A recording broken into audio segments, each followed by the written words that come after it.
ने देश के लिए बहुप्रतीक्षित नदियों को जोड़कर सरप्लस बेसिस से डेफिसिट बेसिन में पानी ट्रांसफ़र करने का जो संकल्प देश के सामने स्वर्गीय पूर्व प्रधानमंत्री अटल बिहारी वाजपेयी जी ने रखा था, माननीय नरेंद्र मोदी जी के नेतृत्व में वो सपना अब साकार होने की दिशा में आगे बढ़ा है। माननीय सभापति महोदय, उत्तर प्रदेश और मध्य प्रदेश के भी मध्य में स्थित दोनों ही राज्यों का एक बहुत बड़ा भूभाग जिसे बुंदेलखंड के नाम से जाना जाता है, बुंदेलखंड क्षेत्र और सूखा एक दूसरे का पर्यायवाची ऐसा बना है। बुंदेलखंड के 62 लाख लोगों को पेयजल मिल सके, वहाँ 2 लाख हेक्टेयर जमीन की सिंचाई हो सके और साथ ही साथ में वहाँ भूगर्भ के जल का पुनर्भरण हो सके, इस लक्ष्य के साथ में केन और बेतवा नदियों को जोड़ने का के लिए दोनों राज्य सरकार, उत्तर प्रदेश, मध्य प्रदेश और भारत सरकार के बीच में ट्राइपार्टाइट एग्रीमेंट सुशासन दिवस के दिन हुआ है।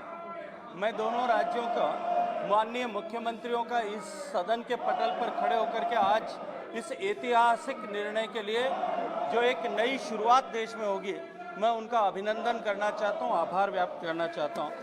माननीय अध्यक्ष महोदय, ये जो परियोजना है लगभग 44,000 करोड़ रुपए की एस्टिमेटेड लागत से पूरी होगी। 10 गांव छतरपुर जिले के जो सबमर्ज होंगे उनके लिए, उनके पुनर्वास के लिए वर्तमान डीपीआर में जो एस्टिमेशन किया गया है वो लगभग 2200 करोड़ रुपए का किया गया है।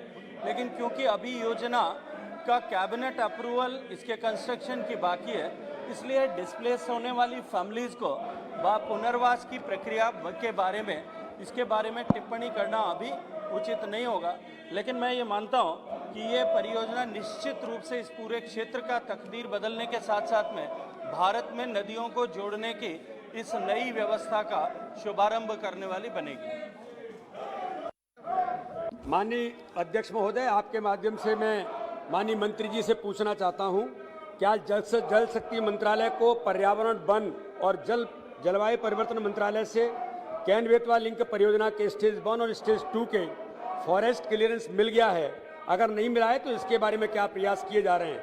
दूसरा, मैं माननीय मंत्री जी से जानना चाहता हूं कि मेरे इसी संसदीय क्षेत्र में पन्ना जिले के अंदर इस केन बेतवा परियोजना के कारण पन्ना भी इससे प्रभावित होगा। डूब क्षेत्र में भी 10 से 12 गांव आ रहे हैं, तो पन्ना जिले के लिए भी सिंचाई की परियोजना में क्या लिफ्ट इरिगेशन के माध्यम से पन्ना को इसकी सुविधा मिलेगी? इसके बारे में सरकार की क्या योजना है, मैं माननीय मंत्री जी से जानना चाहता हूं। माननीय अध्यक्ष महोदय, जहां तक एनवायरमेंट क्लियरेंस का प्रश्न है, स्टेज 1 की एनवायरमेंट क्लियरेंस जो है केन बेतवा परियोजना के लिए प्राप्त की जा चुकी है। स्टेज 2 की एनवायरमेंट क्लियरेंस के लिए जो वाइल्ड लाइफ क्लियरेंस है, उसके लिए wild life institute of India ने पूरा एक इंटीग्रेटेड मैनेजमेंट प्लान जो है वो बना लिया है और वो प्लान जो है वो MOEF के साथ में शेयर किया है। मुझे विश्वास है कि आने वाले कुछ ही दिनों में स्टेज 2 की क्लियरेंस भी मिल जाएगी। जहाँ तक माननीय सदस्य का पन्ना क्षेत्र के गाँव में सिंचाई का प्रबंध करने का प्रश्न है, मैं माननीय सदस्य को अवगत कराना चाहता हूँ कि राज्य को अपने यहाँ पर अपने हिस्से के पानी का उपयोग करने के लिए स्वतंत्रता है। वो राज्य यदि अपने अनुकूल, अपने यहाँ की परिस्थितियों के अनुकूल अपने मध्य प्रदेश अपने हिस्से के पानी को पन्ना में ले जाना चाहता है तो निश्चित रूप से उसमें भारत सरकार को निश्चित रूप से उसमें प्रसन्नता ही होगी।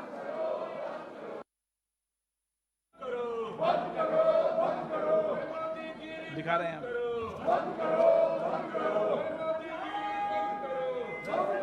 माननीय क्वेश्चन नंबर 242 अन्ना साहेब शंकर जोलवे।